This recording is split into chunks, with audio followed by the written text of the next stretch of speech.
Today on Truth Be Trolled, we talk about a beautiful courtship that led to a bad marriage. Nice. I'm done. That's good. Yeah. Yo, what up, Fitz? Adorable intro music you got there. You like that shit? What up, Tommy? You good? I am good. I'm just still waking up a little bit, but I am good. Happy birthday. Happy birthday to you. It's happy Tommy's birthday. Happy Squirts Day. Yep. Happy Squirts Day to the man. Applause. Oh, jeez. So what's up, guys? How you guys doing? It is early. It's fucking 12:15. I do believe in the moon landing. I think it happened. You do? I do. All right. Good. I think it is what it is, yeah. All right. Well, People need to just fucking calm the fuck down. How do you guys get on? I know you guys are comical, but you might disagree on some things. first off, I know you've been trying to get us here, so this works. I'm glad the stars and the moon align that we're here, and I'm psyched about the video later. Yeah. But dude, this place, the Doghouse, I haven't been here in years. Yeah, and I love it. Yeah, because me and Frank and you and Ben, we go way back, so it's really cool. But me and Tommy. Yeah, he got off a flight yesterday. He's been working in the studio for the past couple of weeks, so now he's got bad marriage duty and business to do. So we get along good, man. We fuck with each other hard, but you guys are like brothers. For real. We are like brothers. I just love him to death, and you know how Mike is. Everyone loves him. You know, I was even telling him the other day. Not everyone. The record I've been working on with Chris is fucking. Chris even says, "Fucking." I just tell Mike I said hi, man. I just love him because everyone loves him. You know. Yeah. I love Chris, just so I can go there, just so everyone knows what he's talking about. Tommy's in a band with Chris Holmes from Wasp and a bunch of other bad motherfuckers called Terminal, and they're working on the record, and I can't fucking wait to hear this shit. I'm a fan of both of you dudes from back in the day, and if you ask me, there's a couple of other dudes, but you guys were probably two of the most problematic humans in the whole rock and roll game, and I think that's fucking dope that you're together. That's why, when I first heard that, I mean, I don't want to make this about that at all, because this is about bad marriage, but...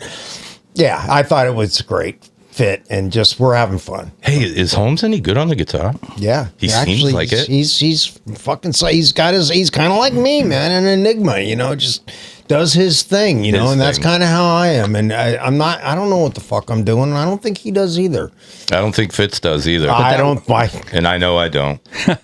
Fitz puts up a good front, though, man. Everyone thinks he's really good. I know. It's because he stands correctly. And he has the right jewelry. Yeah, good. Yeah. I got the power stance going on, man. I know what I'm doing. That's the fucking first rule of rock and roll: is you cover your balls with your instrument, and then from there it's hard to lose. I learned that from Frank. How many? And I learned that from you. Yeah. So it's like the trickle down. Papa Frank. And this was like a long time ago. Frank's like, cover your balls. Yeah. Now, wait, what are the other bands? What were you in? So I was in a band called Waltham, or in a band called Waltham. But it's his brother that I was telling you about that was like Andrew WK. That's okay. That's what he was telling me about. Yeah, his brother's in Waltham also. Okay, obviously, but gotcha. Yeah, and his brother's a bit of a rock star, but they're just fun dudes. I just did a bunch of blows. All right.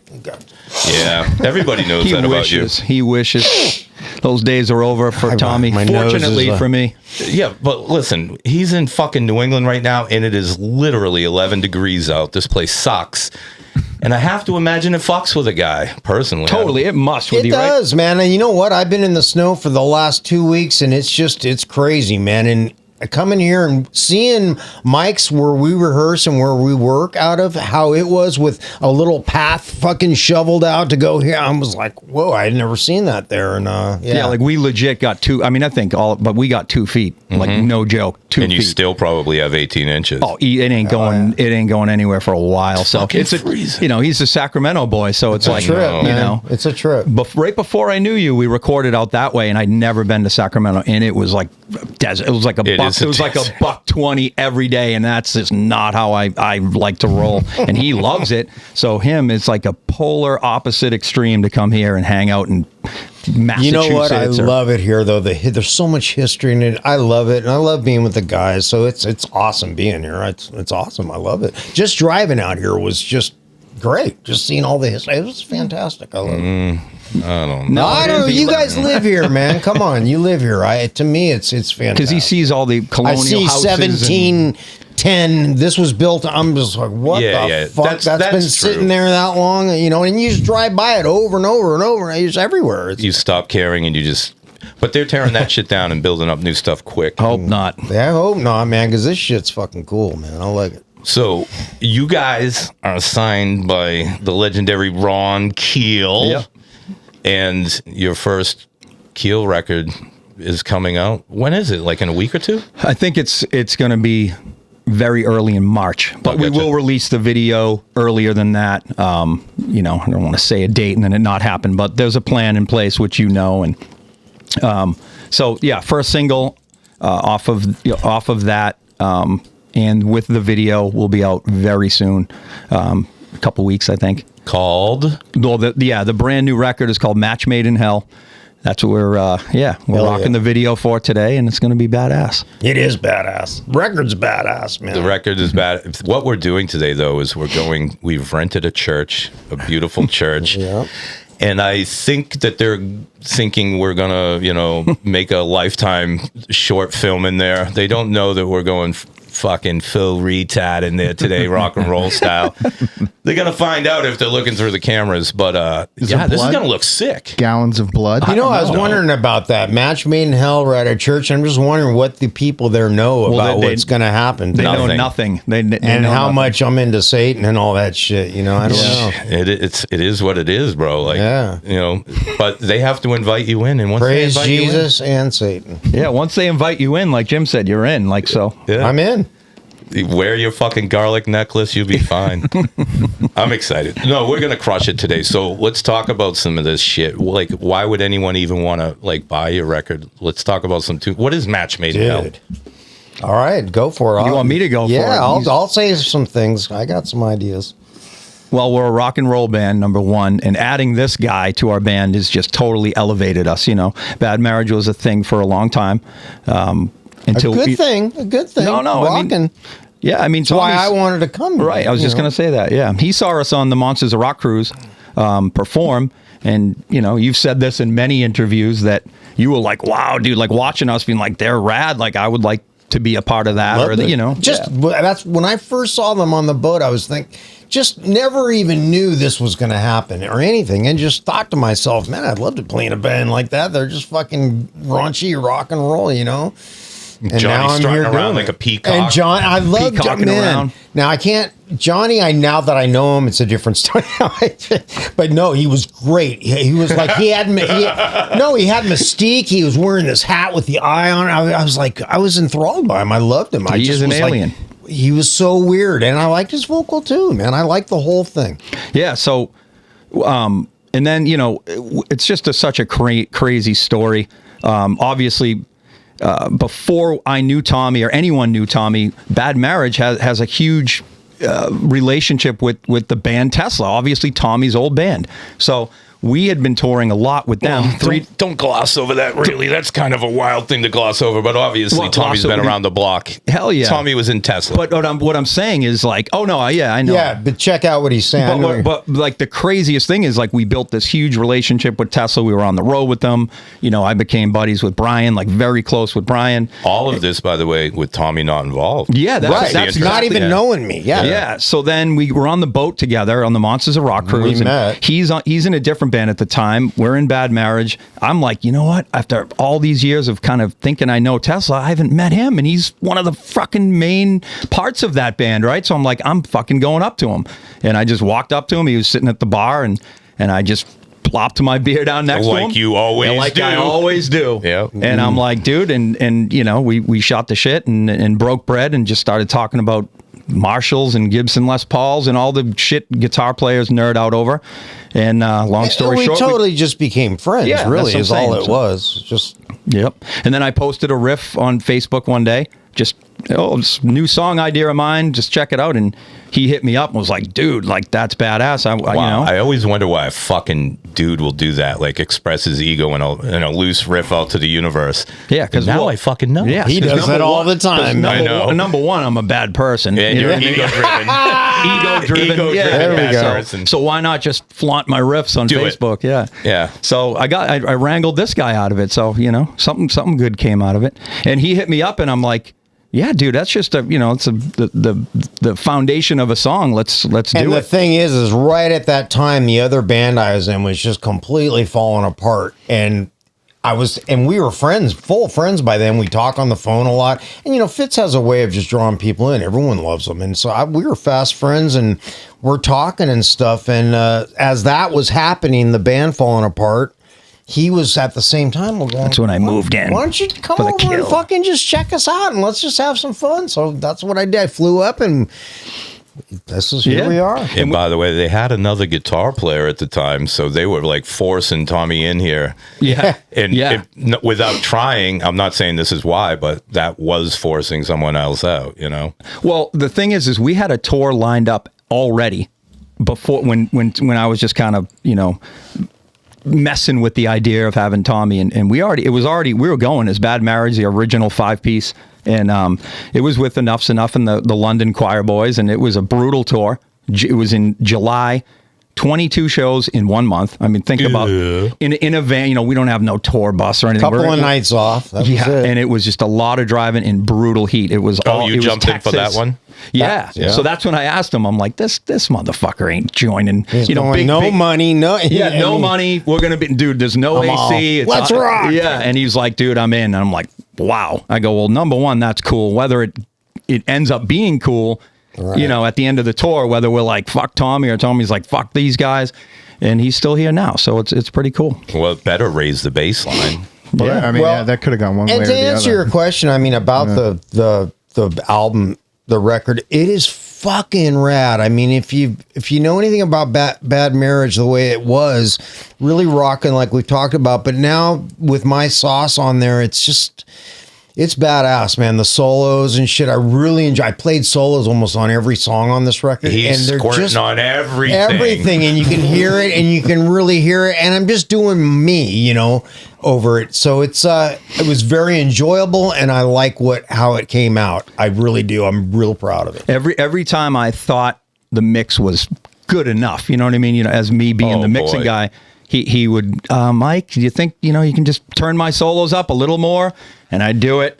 And then I'd send another mix. And Mike, can you turn up my leads here? So it is definitely lead driven. He was trying to tuck them in. And I know why. I get that, actually. Certain points. Yeah. But it ended up, for these songs and on this record, they're the type of thing that just need to be in your face. And he got that eventually, and we got it. I mean, the record sounds so good. Aside from the 80s doing that a lot, you know who does that still to this day? And it blows my mind, especially if you see him live. Jerry Cantrell, when he goes to hit a note, I swear to God, he's like, pin his fucking 20 guitar. 20 dB louder. All of it. And it shakes the whole building. And I'm like, what the fuck? And then I'm like, oh, what the fuck? Yeah. Now, maybe one day when we can get our own sound man live, it will come off like that. Right now, we don't have a sound man, so who knows where my leads are. But on the record, man, they're flying over the Himalayas. Yeah. And it took me a bit because I've never been in a band my whole life with a lead guitar player. I don't consider myself a lead guy. I'm just a riff guy, rhythm guy, you know, and I kind of fake some solos here and there.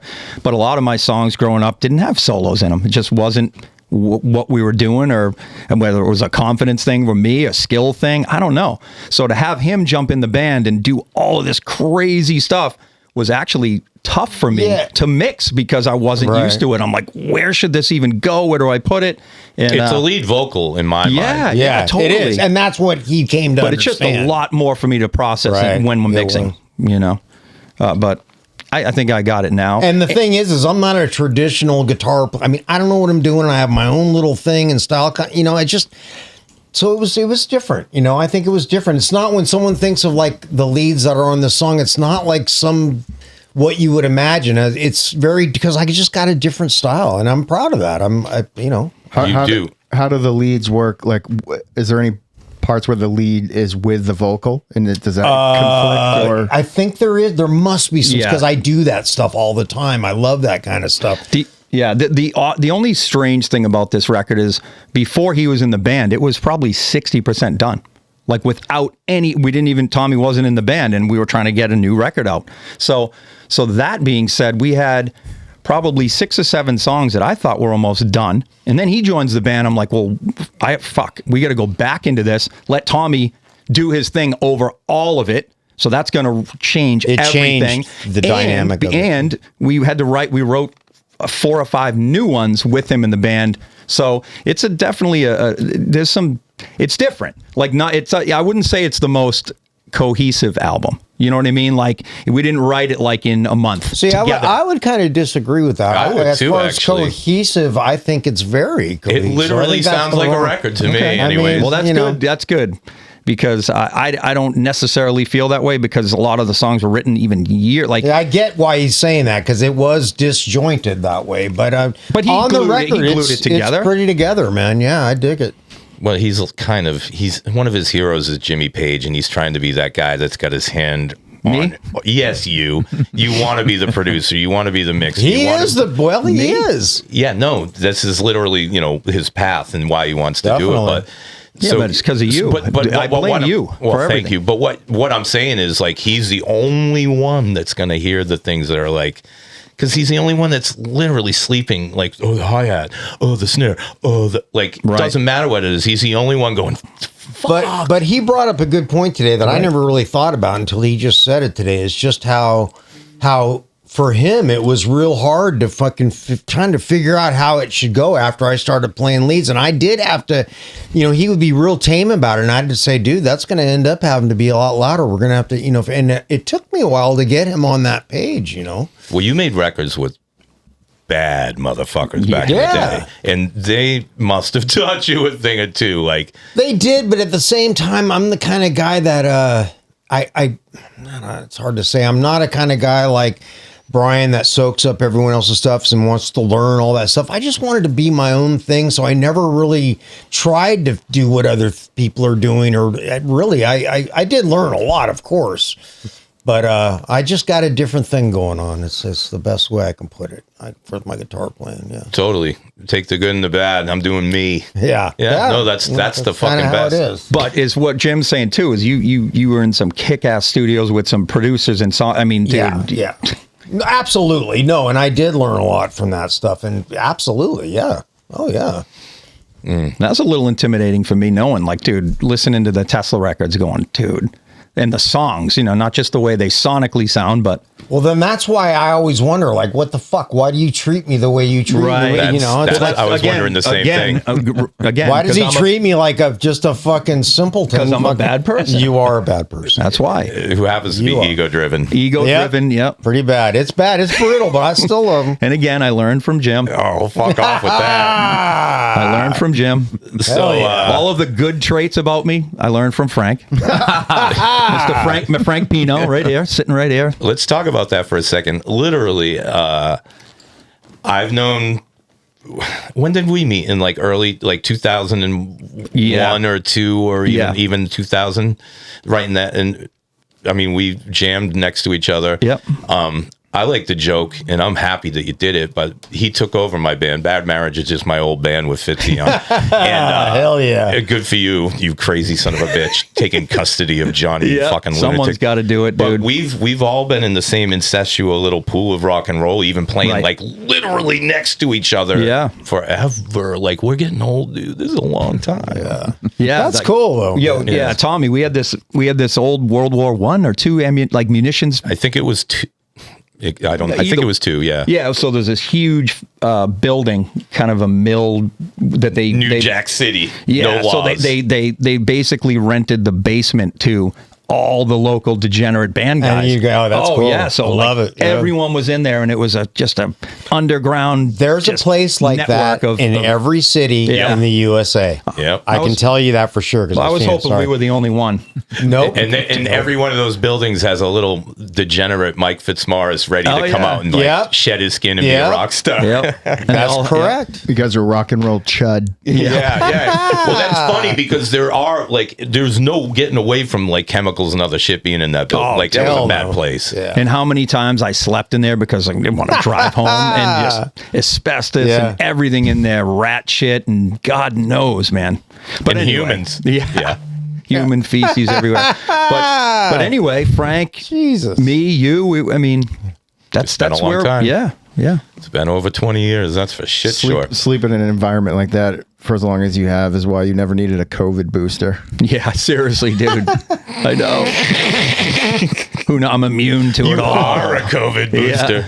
Just being around you. But dude, I grew up watching you guys, like Frank's band Waltham, and you with Nullset, right? Gangsta Bitch Barbie, Null Set. Like, you guys were, I looked up to both of you because you had these projects and these bands that were super pro. And that's how I have to look at it is, what are the cats doing that are you know, doing what I want to do, or doing it, like legit doing it? What are they doing it? How are they doing it? So I was the type to absorb. I would sit with Jim while he's recording Frank's newest Waltham record, and I would sit in there and just watch and listen and learn, and I just wanted to be there. And it shows when guys like you do that, you know. I mean, it shows. I see it when we're working. Yeah. Well, he never got kicked out. That speaks There volumes. you go. Yeah.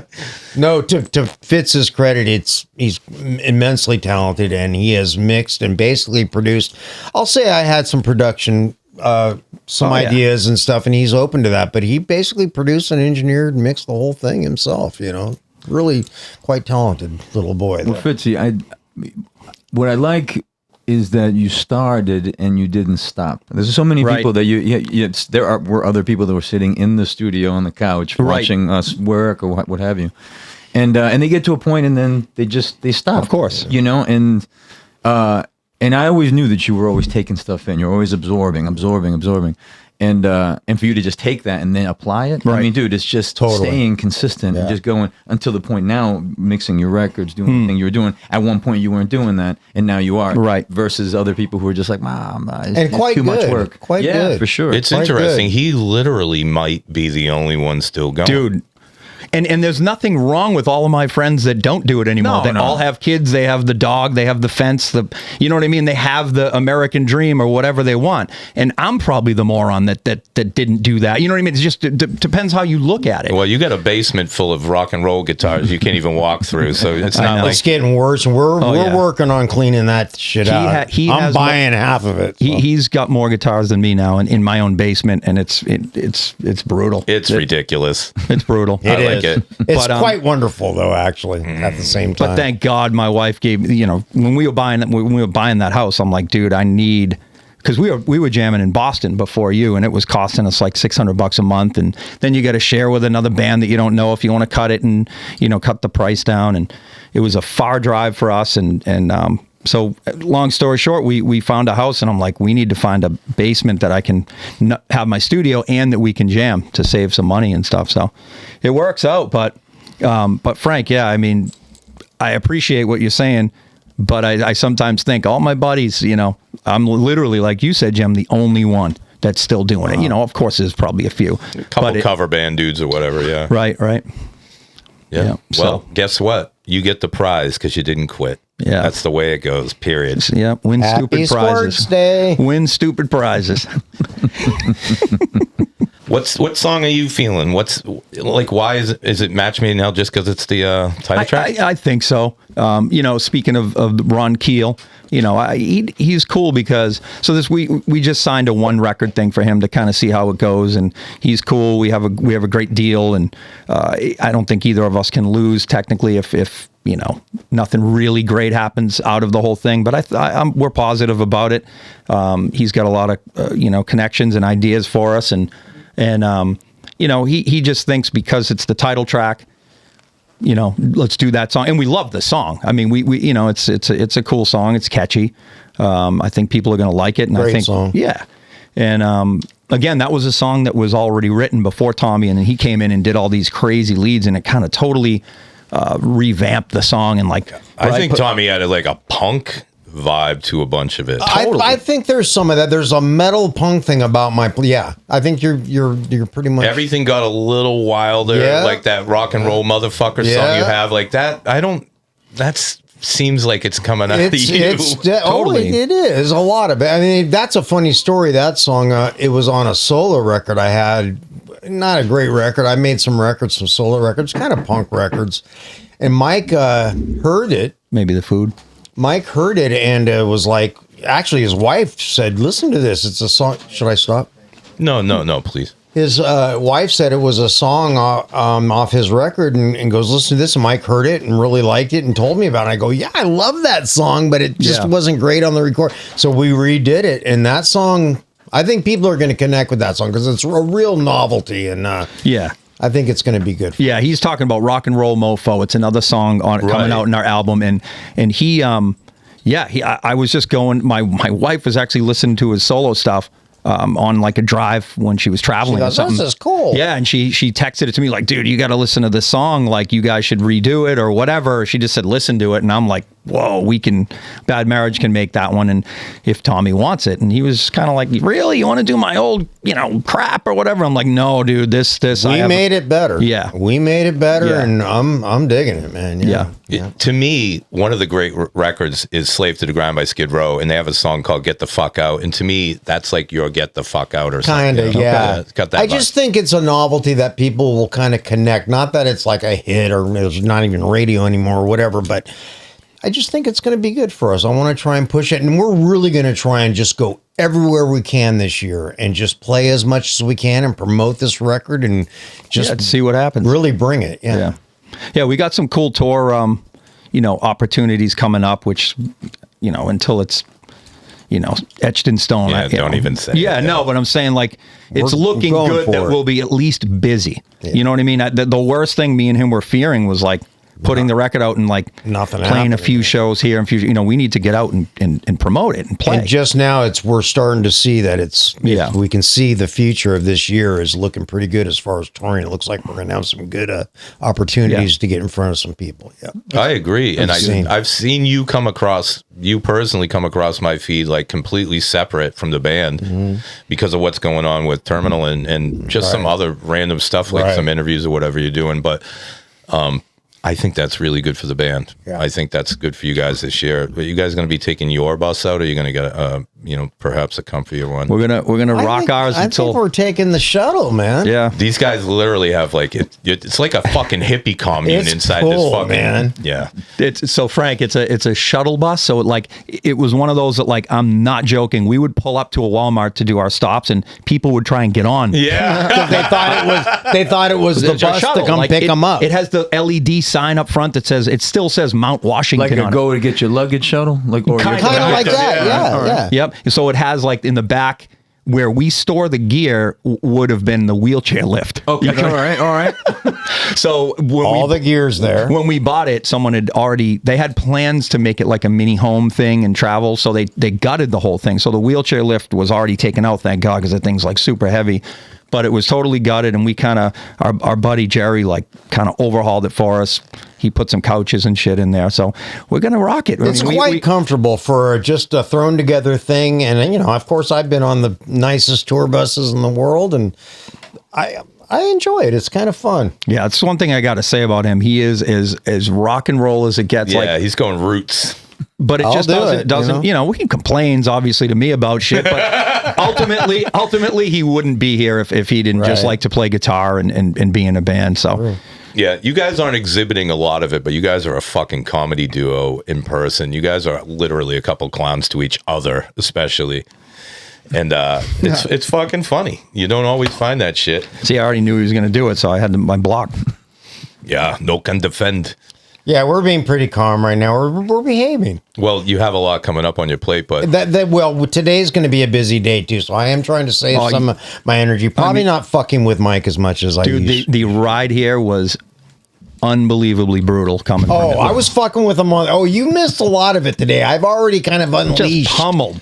I pummeled him the whole way. Why did you schedule this the day of the video shoot? And don't tell them that. Well, it's not personal. It's literally on the way. That's the only reason. I know, but dude, I have been working my ass off the last 2 weeks straight, just pummeled working right into here, rehearsal last night, all this shit. But I'm the Tommy punching bag. It's fine. He just unloads on me, and I take it like I should. And you deserve some of it now. It's funny. It's always you I see being the douchebag. Well, but that's cool. This kind of sounds like a bad marriage. Yeah. Oh hell! Hell yeah! That's funny. It is a bad marriage. So what are expectations for releasing this record? Like, what are you going to do that's going to make you so fucking special? I think it's really important because you're trying to gather new fans. Right.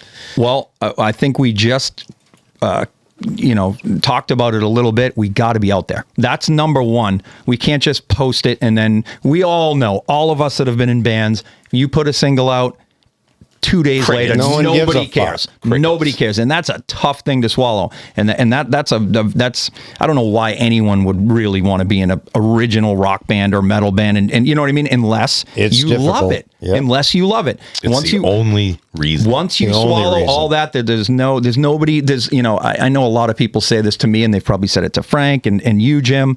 You know, and they mean well when they say it. Oh, you know, bad marriage. You know, it takes that one guy to hear your song. It just takes one person, and it's like, unfortunately, I disagree.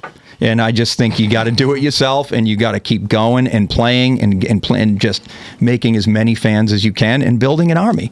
And like, I always use that, like, if we just have 1,000 fans, right? That's it. That's you just it. need 1,000. Like, and then you put out an album. 1,000 people buy it, and then you put out a T-shirt. 1,000 people buy it, and then you put out a vinyl. I agree with you. If you can think like that, you're way better off, because that's a very attainable there's no goal. millions of fans. It's 1,000 Who even cares? You can't even be personable to a million. But you know what you do that I like? You do what Chester did when we played with Linkin Park, or the whole group, in fact. After the gig, would go into the crowd and shake everybody's hand. Anyone wants to talk, we're here. Like, both of I see you We especially, do that but you all both, the time. Right. Yeah, and you have these like kind of wild fans that I call like real music fans, and the fact when you stop and talk to them, I'm fucking telling you, they're gonna go talk about that little interaction all week in their like dumb office job or at the library or whatever. You know what I mean? Right. Smart. That's the way you do it. But the thing is I will go to my grave saying that I don't like dread it. Like, after the show, yeah, I'm tired. Do I want to get a beer? Yeah. Do I want to like go talk to my wife, or if she's there? Yeah. But like, I never go, oh no, now I got to go say hi to everybody and thank them. I just do it. It's just, I'm a social guy. I want to be out there. loves but it. But I also know how important it is. Right. So it's like you know, yeah, everyone has their day where they're like, you know, I might not want to, you know, I'm tired or something. But for the most part, it's just auto. I'm on auto. I just do it. And plus, you get free beer out of it, don't you? Yeah, sometimes. Yeah, there we go. There's the answer. Yeah. We just dug down to the truth. Free Guinness. Hell yeah. But that's what's left right now is the live show, right? I mean, if Yeah. we're talking about, we were talking about AI and how the music and the songwriting in other podcasts, but Yep. when it comes down to it, and like I said, once again, you started and you didn't stop. You knew that you were like, this is what I want to do, and I'm going to keep doing it. And that type of consistency, that persistence, because there's these people who.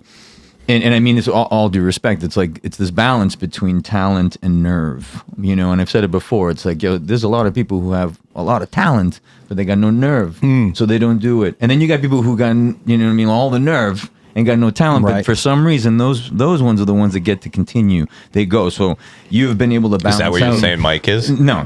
That's why I want.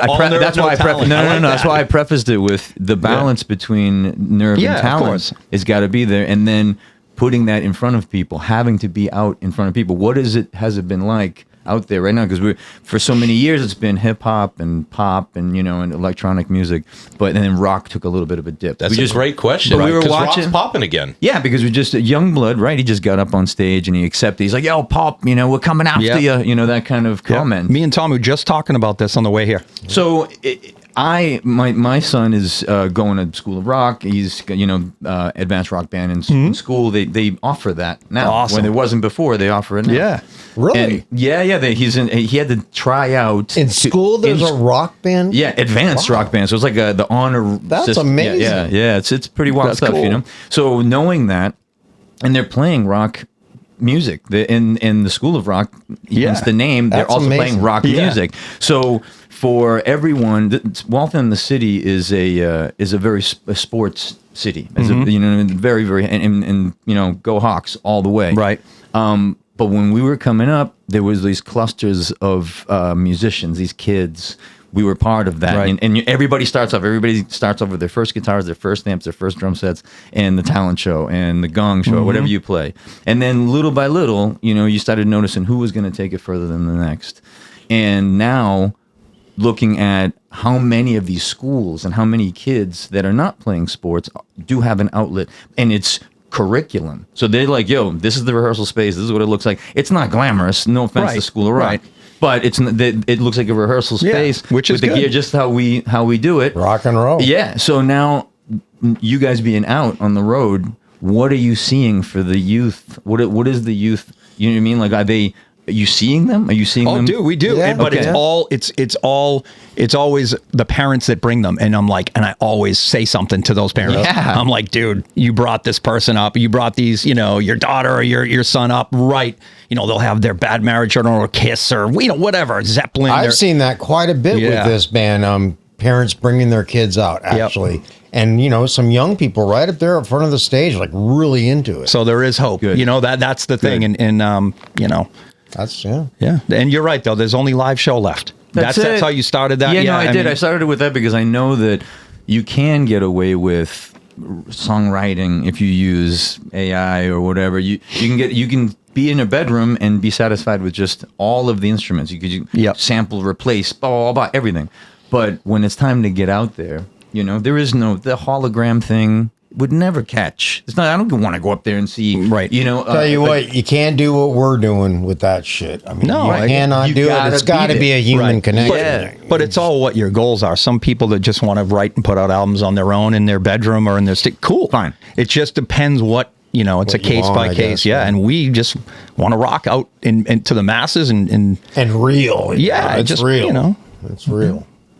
It is real. They don't fuck around. There's no backing tracks with this band. None of the bullshit is there. Oh, yeah. You're going to hear every little mistake. I love how Jim sees that I'm just a fuckball with my guitar playing, and he gets it. Dude, I see that. like last week, I was like, I wonder if Tommy fixed any of his shit since the last time I saw him. I was thinking about that. I'm like, Why were you thinking that? Because it was a fucking mess, but it was needless, and we could have fixed it in like 10 good minutes.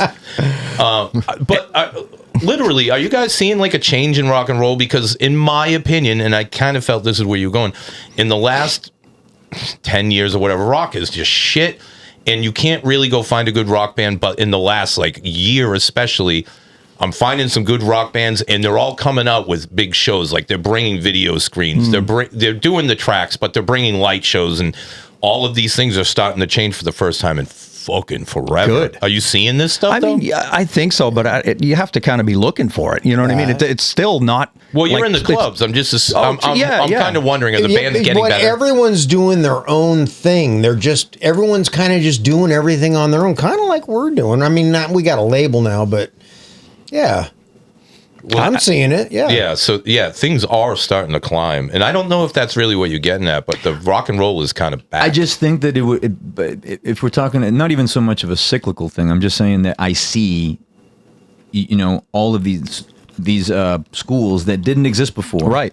And they're in there teaching kids about. That's amazing. It's like one of those things. Was okay. Even if it was a rec hall, like where they're just like, well, it's a recreational thing. It's like the Boys and Girls Club. We got to whatever. But there is a curriculum. There is them teaching them about rock. So now these kids are eventually going to leave. Who's teaching them about rock? Well, listen, I don't even want to go. I don't want to go there because I have obviously my opinions. Well, to when it comes they're to at least being introduced. They're being introduced to it. Yeah, that's better put, right? But now they are playing venues. His kids got more gigs than us. 100%. What's cool is we play this place called Buncey's up in New York, and the first time or second time we played there, they had 2 School of Rock bands open for us, and I thought it was the coolest thing because we got to see. And they were both rock bands. Yeah. Chick singer on one of them, they were so good. And they were all rocking. These crazy cover songs, kids, and they're all rock. They're all rock but they were bands too. all different. You could tell that kid's metal, that kid's rock, that kid's punk, and they didn't care. They were playing together, and they loved it. It's all rock, though. Wow! And all of their parents were there, so psyched. And you probably dragged their parents out as fans. Hell for real. Yeah. Well, that's our goal. The smart part of that bit. Yeah, totally. Frank, I forgot about that until that you kind of triggered to me to remember that. So it is happening. Yeah, it is. Like we saw it. So good because I mean it would have to because these kids are getting older. Frankie got into the the program a little earlier on and stuff, and now he's 15, 16. Now he's playing. At that point, we were already we had markers on our hands and playing bars and playing that.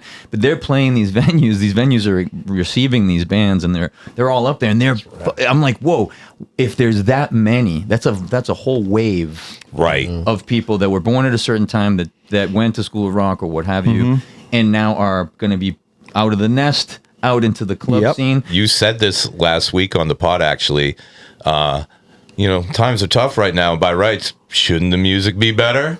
And that's kind of that wave that comes when the times are tough, the music gets way better. Right. And I'm excited for it because obviously, you know, we also belong to that genre. You know what I mean? We're a little on the popular side, but we're a guitar rock band for sure. You know, so it's like, all right, you know, at one time, to bring your band up, in the late 90s, when a lot of rap rock was, you know, the dominant. And I'm like, well, I'm a singer, so like I can't rap. I couldn't fucking even. It would have been shit if you did, yeah. Yeah, so I just kind of sat there with my hands folded. I didn't even know exactly what to do. I couldn't do anything. So I would think the similar thing with only electronic music being, you know, if it was like a school of electronics or electronic music or school of AI music. So you're saying these guys have basically just been waiting a decade for the time to pop. it has all to do with not stopping. Right. You know what I mean? So you guys, that's why I ask, what are you seeing out there? Because you know, we're up in the East Coast, we're in Boston, but once you get into the Midwest, it is a different world. Very you get down south, it's a different world. Yeah, interesting conversation. Yeah, and the markets are so wildly drastic. I mean, we've played all across the country multiple times, and you know, we'll be in Ohio and it's killer. You know what I mean? And then we'll go somewhere else and there'll be, you know, not that many people there, but the people that are there are diehards. You know what I mean? So that makes it like, you know, it's crazy how different the markets are and where you go. A lot of bands won't come through New England anymore. I know. It's crazy. Yeah. Why is that? It's just because the fans were kind of folded arms. You know, the attitude up here is a little shit. But I think it had to do with some sales too, because if sales were strong, anybody would come through. But there's very few rock bands that come through. Yeah, it's all ticketing. Fucking massholes, man. No, I think it's just ticketing. And if you're a booking agent and you book this tour and then you're trying to do it again the next year, you just look at the numbers, you know, and you just go, well, this market didn't do well. We're going to skip that one. You know what I mean? And we're going to go to the ones that I made money on. And you know what I mean? It's all. Yeah, my company works with a bunch of bands at that level, and you can see which markets don't work for certain music. Yeah. No problem at all. It's obvious. And it's like, why would you go back there? I know, but when you get to a certain point, those places you're not going to go are going to be so amazing. Totally. No, I'm saying, why would you go back there from an agent looking at it? For the band, we'll go wherever and rock. Well, the agent wants the money. That's exactly what I'm saying. Yeah. So, well, just if you're going to keep going, then just fucking keep going. You know, so many people write on our Facebook, our Bad Marriage Society group. We have this cool private group, and come to here, come to Kentucky, and it's like, all dude, I wish, but it's just not that easy to just go, yeah, sure, we'll be there. And you know, there's people don't understand, but financially and just the logistics of putting that together. Come back to Texas, come back to Idaho. Because you're not going to Texas or Idaho. You're going to every place in between Idaho and Texas and back. Well, I'll tell you, this year we're going to try and get out to California. Whatever we can do, we're going to do it, and we've got to. Any festivals booked yet? We have the big so there's the Monsters of Rock cruise, but they also have an on land festival called Monsters on the Mountain. It's in Gatlinburg, Tennessee. It's in August. This will be our third one. It's the third time playing it. It's actually inside. It's in. It is. Yeah. It's inside. It's in this big like convention center, but it's so cool, dude. It's a cool gig, man. Just fans are great. It's actually really fun. I did my first one with them last year, and it was I had fun. Yeah, it's like a mini cruise. It's the same huge network of people. Is it the same people? All rock and roll. A lot of the same people. All of those people. This is me. I kind of fuck with a different one, Shiprocked, but it's the same idea. Yep. And those people are literally the music fans. I'm telling you. Them. Yep. Because they are not jaded douchebags. They just love music. Love it. Yeah. That's right. If you can find that, I find that those cruise things and those certain festivals, amazing. That's where the people are. Yep, amazing. When I first met Mike on my first cruise, I've done two now. One with the old band and one with them. And man, it's what I noticed is these people are all in. Diehards. Yep. And they won't fuck with you. They'll just be happy to meet you. No. That's the other thing too. I was walking around, and who knows if people recognize me anymore or whatever. But I mean, some people do, of course, in that setting. And they were cool, yeah. People were like fucking, no one was freaking out. It's fucking great. Dude, those boats are huge. Like, it takes a while to wrangle it to where you're going. 2 or 3 days in, you kind of understand it, but you're getting like 5 miles of walking in every day. Yeah, there's also like, it's so weird on those cruises. You either see people all the time, the same people, and like I'd get I've never seen you once. It's like, well, I haven't seen you either, but I've seen, you know what I mean? Like people say, what are you hiding? I'm like, no, dude, I'm everywhere. But the ship is so massive. Sometimes you see the same dudes. Yeah, they're all, dude. Or I you don't a guy see come anyone. up to me at the bar and be like, "Hey, man, I see you everywhere. Yeah. Let's get a bucket of drinks." I'm like, "Let's go." All right. But that's the attitude. It's good, fun music. It's fun. Oh, fellas, I think we're coming to the end. I know Tommy thinks Fitzy's a loser for bringing him here. But No, I don't even. Dude, you know I love you, buddy. And anything that has to do with you, I gotta say, fucking Jim is the man. He just is the man. And you know, look, I was tired as fucking complaining. But hell no, dude, we're here and all in. It's one. Thanks for having us, for fuck's sake. Yeah, definitely. let's eat some lunch and go make some amazing videos. Yeah, sweet. Let's go create some blasphemy. Sounds good. Let's go coddle the herd that is the band. You want to go coddle the herd? All right, we're out. All right, thanks, guys. Yeah, man. you guys. Thank you.